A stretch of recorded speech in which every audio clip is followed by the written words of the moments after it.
Hello ji, welcome to my YouTube channel. स्वागत है आपका फिनटेक गुरुजी यूट्यूब चैनल में। आज के इस वीडियो में हम लोग बात करने वाले हैं कि किस तरीके से आप पीएनबी में इंटरनेट बैंकिंग की सेवा शुरू कर सकते हैं। आप बड़ी ही आसानी के साथ पीएनबी में इंटरनेट बैंकिंग की सेवा आप घर बैठे ही शुरू कर सकते हैं। मैंने एक पहले वीडियो बना रखा है जिसमें मैंने बताया था कि पीएनबी वन ऐप, जो कि पंजाब नेशनल बैंक का ऑफिशियल ऐप है, उसके ज़रिए आप इंटरनेट बैंकिंग की सेवा कैसे शुरू कर सकते हैं। लेकिन आज की इस वीडियो में मैं आपको बताऊंगा कि आप वेबसाइट के ज़रिए, पीएनबी का जो ऑफिशियल वेबसाइट है उसके ज़रिए आप कैसे पीएनबी में इंटरनेट बैंकिंग की सेवा शुरू कर सकते हैं। इंटरनेट बैंकिंग की सेवा शुरू करने से पहले कुछ बात ये जान लेते हैं कि इंटरनेट बैंकिंग की सेवा शुरू करने से आपको क्या क्या बेनिफिट्स मिलते हैं। सबसे पहले तो इंटरनेट बैंकिंग की सेवा शुरू करते ही आपको वो सारी सुविधाएं आपको मिलने लगती हैं जो आप बैंक के अंदर में चाहते हैं। मतलब बैंक में जा कर के आप जिस काम को करते हैं वो सारी सुविधाएं आपको घर बैठे ही मुहैया हो जाती हैं। जैसे कि पंजाब नेशनल बैंक में आप कैसे मिनी स्टेटमेंट दे सकते हैं, पंजाब नेशनल बैंक में ऑनलाइन ट्रांसफ़र कर सकते हैं, पंजाब नेशनल बैंक में आप एटीएम कार्ड ऑनलाइन मंगवा सकते हैं, ब्लॉक कर सकते हैं, या इसके अलावा आप उसके अलावा मोबाइल नंबर जोड़ सकते हैं, आधार कार्ड लिंक करवा सकते हैं। तो ये सारी सुविधाएं आप ऑनलाइन ही करवा सकते हैं। इसके लिए आपको बैंक जाने की ज़रूरत नहीं पड़ती है। इसके अलावा आप इसके ज़रिए, इंटरनेट बैंकिंग के ज़रिए आप मोबाइल रिचार्ज, बिल्स, कोई भी बिल्स, डीटीएच बिल्स हो या फिर आपका घर का बिल हो, वो सारे बिल्स भी आप ऑनलाइन पे कर सकते हैं। नेट बैंकिंग में रजिस्ट्रेशन के लिए आपको क्या क्या डॉक्यूमेंट्स आपको देना पड़ेगा। नेट बैंकिंग में रजिस्ट्रेशन के लिए आपको 3 डॉक्यूमेंट्स सबसे महत्वपूर्ण है, वो तीनों डॉक्यूमेंट्स आपको अपने पास रख लेना है। पहला डॉक्यूमेंट्स आप पीएनबी का अकाउंट नंबर, जो कि आपको पासबुक में ही मिल जाता है, तो पीएनबी का अकाउंट नंबर अपने पास रख लेना है। दूसरे नंबर पर है एटीएम या डेबिट कार्ड, एटीएम या फिर डेबिट कार्ड आपको अपने पास रख लेना है। और तीसरे नंबर पर है आप रजिस्टर्ड मोबाइल नंबर, जो आपने पीएनबी के अंदर में जो मोबाइल नंबर आपने रजिस्टर्ड करवाया है उस मोबाइल नंबर को भी आपको अपने पास रख लेना है। अगर आपके पास ये तीनों चीज़ें मौजूद हैं तो आइए चलते हैं अपने लैपटॉप स्क्रीन पर और मैं बताता हूँ कि कैसे आप पीएनबी में इंटरनेट बैंकिंग की सेवा शुरू कर सकते हैं। आपको सबसे पहले पीएनबी के ऑफिशियल वेबसाइट पर जाना है। पीएनबी के ऑफिशियल वेबसाइट पर आना है। इस तरीके का इंटरफेस आपको देखने को मिलेगा, जिसका लिंक मैंने डिस्क्रिप्शन बॉक्स में दे रखा है। तो आप वहाँ से डायरेक्टली इस पेज पर आ सकते हैं। यहाँ आने के बाद आपको यहाँ पे इंटरनेट बैंकिंग का फैसिलिटी देखने को मिल रहा होगा। तो इस इंटरनेट बैंकिंग वाले पे आपको क्लिक कर देना है। क्लिक करने के बाद आप यहाँ पर आपको कुछ ऑप्शन देखने को मिलेंगे, जिसमें से आपको ऊपर में ही रिटेल इंटरनेट बैंकिंग का ऑप्शन मिलेगा। उसी रिटेल इंटरनेट बैंकिंग वाले ऑप्शन पर चले जाना है। अब यहाँ से आपका इंटरनेट बैंकिंग बनाने का प्रोसीजर चालू हो जाता है। यहाँ पर आपसे यूज़र आईडी मांगा जा रहा है। हालांकि आप तो न्यू यूज़र हैं तो आपके पास यूज़र आईडी नहीं होगा, तो इस वजह से आपको न्यू यूज़र वाले ऑप्शन को सेलेक्ट कर लेना है। न्यू यूज़र के ऑप्शन को सिलेक्ट करते ही अब यहाँ पर कुछ डिटेल्स हैं जो मांगे जाते हैं।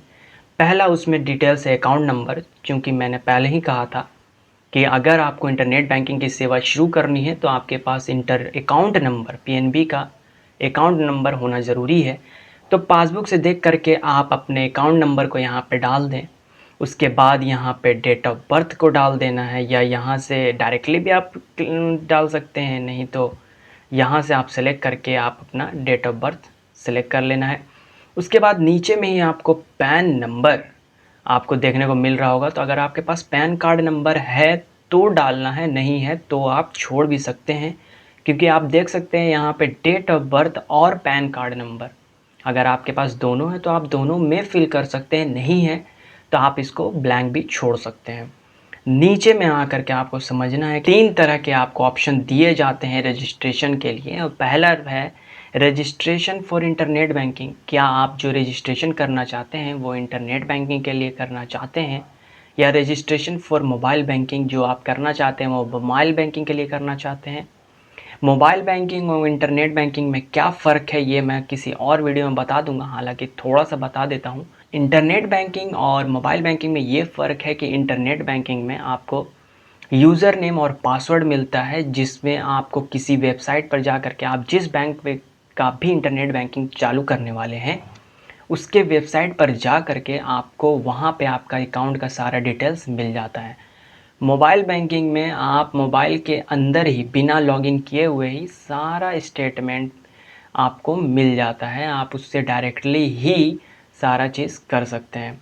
हालाँकि उतनी सुविधाएं नहीं मौजूद होती जितने कि इंटरनेट बैंकिंग में होती है, तो मैं कहूँगा कि आप इंटरनेट बैंकिंग के लिए ही जाएँ।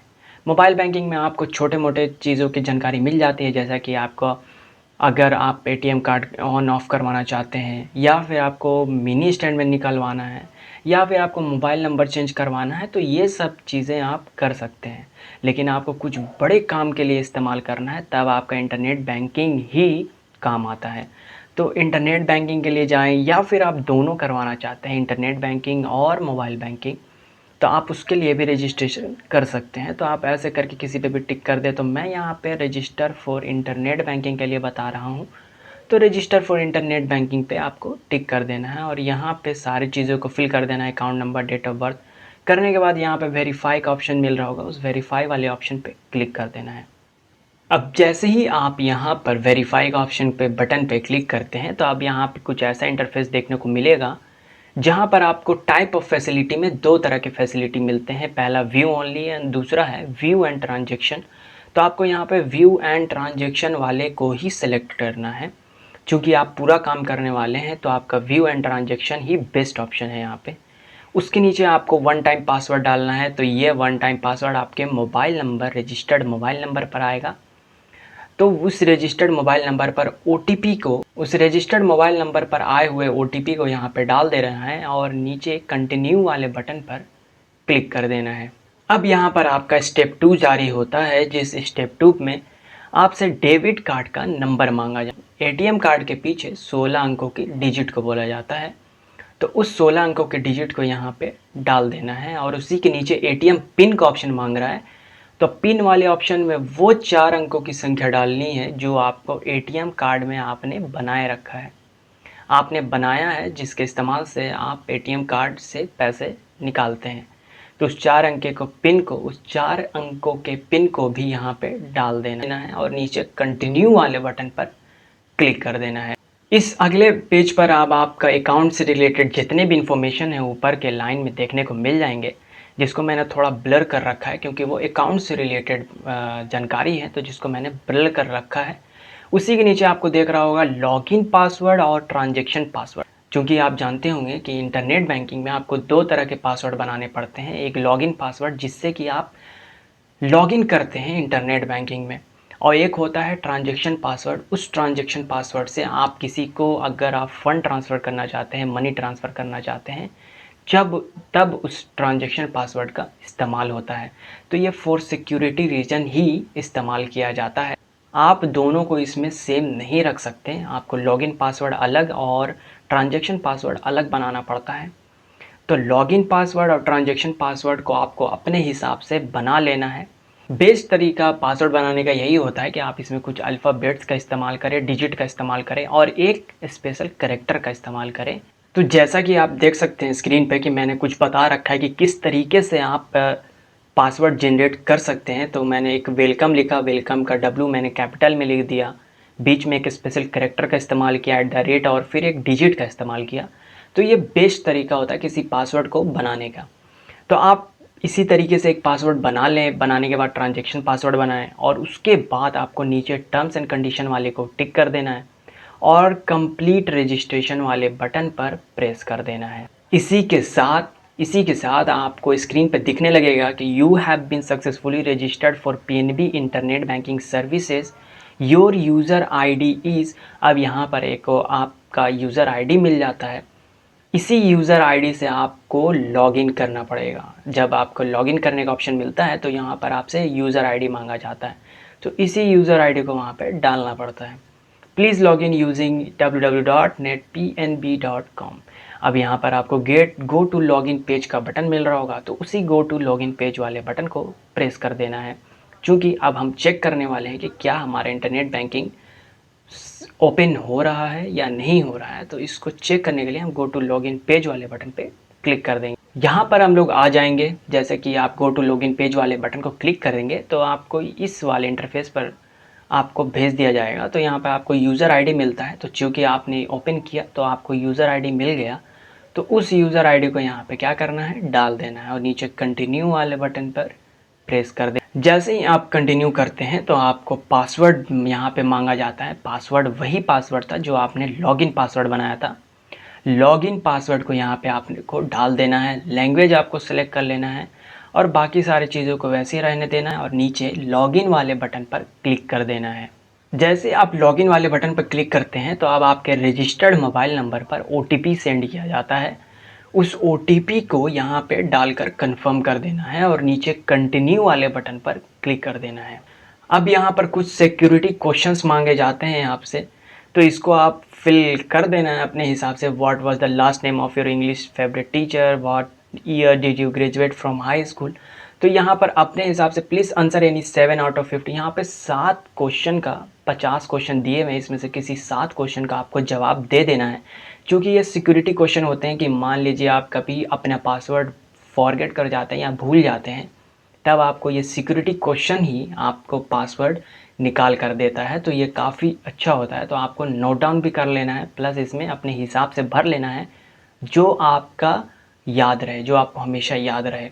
तो किसी 7 क्वेश्चन को अपने हिसाब से यहाँ पे डाल देना है और यहाँ पे जो कैरेक्टर आप इस्तेमाल करेंगे, मतलब जो अल्फ़ाबेट जो इस्तेमाल करेंगे, वो 50 लेटर से ज़्यादा नहीं होना चाहिए। यहाँ पे चूँकि दे रखा है, इसी के साथ आप 50 लेटर में आप लमसम आप अपने बात को यहाँ पे रख सकते हैं। तो किसी भी 7 क्वेश्चन को आप यहाँ पे जल्दी से भर देना है। क्योंकि आप देख सकते हैं कि मैंने यहाँ पे किसी 7 क्वेश्चन को ले लिया अपने हिसाब से, और लेने के बाद मैं यहाँ पर नीचे में ही मुझे रजिस्टर का ऑप्शन मिल रहा है, तो मैं वहाँ पे रजिस्टर वाले बटन पर क्लिक कर दूंगा। रजिस्टर पर क्लिक करते ही आपको यहाँ पर एक ऐसा इंटरफेस देखने को मिलेगा जहाँ पर आपका अकाउंट ओपन हो चुका है। आपका नाम और आपका सारा चीज़ें यहाँ पे देखना शुरू हो जाएगा और इसी के साथ आपको सारे ऑप्शन मिल जाते हैं जो जो आप इसके अंदर में कर सकते हैं। तो अब मैं एक सेपरेट वीडियो बना दूंगा जिसमें मैं बता दूंगा कि कैसे आप इंटरनेट बैंकिंग में बाकी सारे फैसिलिटी को आप ओपन कर सकते हैं। तो यहाँ पे सारी चीज़ें आपको मिल जाती है, ऑप्शन में भी आप सेलेक्ट कर सकते हैं। तो इसी के साथ दोस्तों आज का ये वीडियो मैं यहीं पर ख़त्म करता हूँ। होप करता हूँ कि ये वीडियो आपको पसंद आया होगा। अगर वीडियो आपको थोड़ा भी इन्फॉर्मेटिव लगा हो तो इस चैनल को सब्सक्राइब करें और वीडियो को लाइक करें और वीडियो को ज़्यादा से ज़्यादा शेयर करें, क्योंकि मैं इसी तरीके के कंटेंट में हमेशा लाता रहता हूँ, बैंकिंग से रिलेटेड, जॉब से रिलेटेड, टेक से रिलेटेड। और इसी तरह के वीडियोज़ के लिए आप सब्सक्राइब करें मेरे चैनल फिनटेक गुरुजी को। Thank you once again.